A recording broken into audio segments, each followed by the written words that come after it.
আমার এই রেসিপি দেখে তোমাদের মুখে যদি পানি চলে আসে তাহলে কিন্তু আমার কোনো দোষ দিতে পারবা না। খেতে মন চাইলে আমার মতো করে তোমরাও বানিয়ে নিতে পারো। চলো তাহলে দেখে নেই কী কী উপকরণ দিয়ে আমি আজকের এই ভর্তাটা বানিয়েছি। আসসালামু আলাইকুম everyone, this is me Mahmuda from Mahmuda's daily blog. চলে আসলাম আবারও নতুন একটা ভিডিও নিয়ে। আমি আজকে এই ভর্তাটা বানাতে যে যে উপকরণগুলো নিয়েছিলাম: পেয়ারা, আমড়া, লেবু, তেঁতুল। প্রথমেই আমি এক টুকরো পেয়ারা নিয়ে নিলাম। পেয়ারার সিলকাটা আমি ছিলে নিয়েছিলাম, তোমরা ইচ্ছা করলে পেয়ারার সিলকাটা নাও ছিলে নিতে পারো। তো এইভাবে করে পেয়ারাটা তুমি ছোট ছোট করে পিস করে নিবা। তারপরে এক টুকরো লেবু নিয়েছি, সেই লেবুটাকেও কিন্তু আমি সুন্দর করে সিলকাটা ছিলে তারপরে ছোট ছোট করে কিউবের মতো করে টুকরো করে নিয়েছিলাম।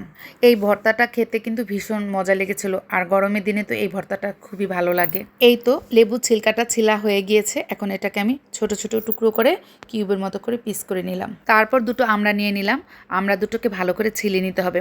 আমড়া ছিলতে আমার কাছে না অনেক কষ্ট লাগে, শক্ত জিনিস না, আর ছোট জিনিস ধরা যায় না, স্লিপ কেটে যাচ্ছিল বারবার।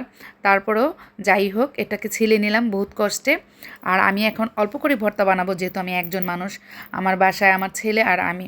তো ছেলে তো এইসব ভর্তা খেতে চায় না, তো কাজে আমার জন্য যতটুকু দরকার ততটুকু বানাবো। সবগুলো জিনিসই কিন্তু ছোট ছোট করে কিউবের মতো করে কেটে নিতে হবে, আর পাতলা পাতলা করলে তো আরও ভালো, তাহলে ভর্তাটা খেতে একটু মজাও লাগে।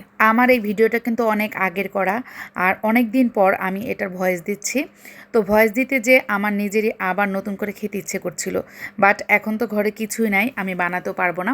এখন আমার সব কিছু কাটা হয়ে গেছে, এখন এটাকে আমি ভর্তা মাখিয়ে নিব।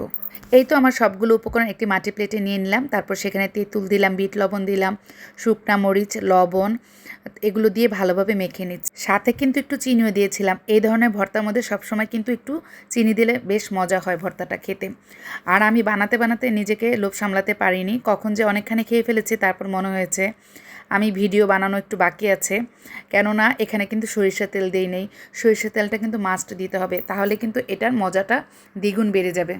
আমি একটু একটু করে পেয়ারা, আমড়া, লেবু এগুলো খেয়ে খেয়ে দেখছি যে কেমন লাগছে। সত্যি অসাধারণ স্বাদের একটা ভর্তা। এইসব ধরনের ভর্তা আমি এক প্লেট একাই নিজে খেয়ে ফেলতে পারি। এই যে দেখো, এখন মনে হলো, তারপরে আমি সরিষা তেলটা দিলাম। এটা তোমাদের দেখানোর জন্যই দিলাম। তোমরা প্রথমেই যখন সবগুলো জিনিস আমি একসাথে সব জিনিস দিয়ে মেখেছিলাম, তখনই তেলটা দিয়ে তারপর এটা একসাথে মেখে নিতে হবে। তো তোমাদের জন্য আমি এই ভিডিওটা রিপিট পরে করেছিলাম। তো যাই হোক, এইভাবে করে এই ভর্তাটা খেলে আমার কাছে দারুণ লাগে, এবং আমি একাই অনেকগুলো খেয়ে ফেলতে পারি। নিশ্চয়ই তোমাদের জিভেও জল চলে এসেছে, কোনো সমস্যা নাই। কালকে আস্তে ধীরে সুন্দর করে বাজারে যে সব কিছু কিনে এনে বাসা ভর্তাটা বানিয়ে খেয়ে নিও, তাহলে দেখবা আর কোনো খারাপ লাগবে না। আমিও কিন্তু আরেকজনের রেসিপিটা দেখে লোভ সামলাতে না পেরে আজকে বানিয়ে নিই। ভর্তাটা মাখিয়ে খেতে খেতে একদম ভুলে গিয়েছিলাম যে আমার ছেলের জন্য একটু উঠিয়ে রাখি, যদিও সে খাবে না। তারপর লাস্ট মুহূর্তে এসে মনে পড়েছে, তো ওর জন্য একটু উঠিয়ে রাখলাম। তো কেমন হলো আমার এই ভর্তা রেসিপিটা?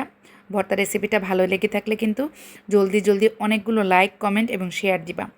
আরও নতুন নতুন সুন্দর সুন্দর রেসিপি দেখতে হলে আমার সাথেই থাকবা। এই পর্যন্তই আজকে আমার ভিডিও থাকলো। সবাই ভালো থেকো, সুস্থ থেকো।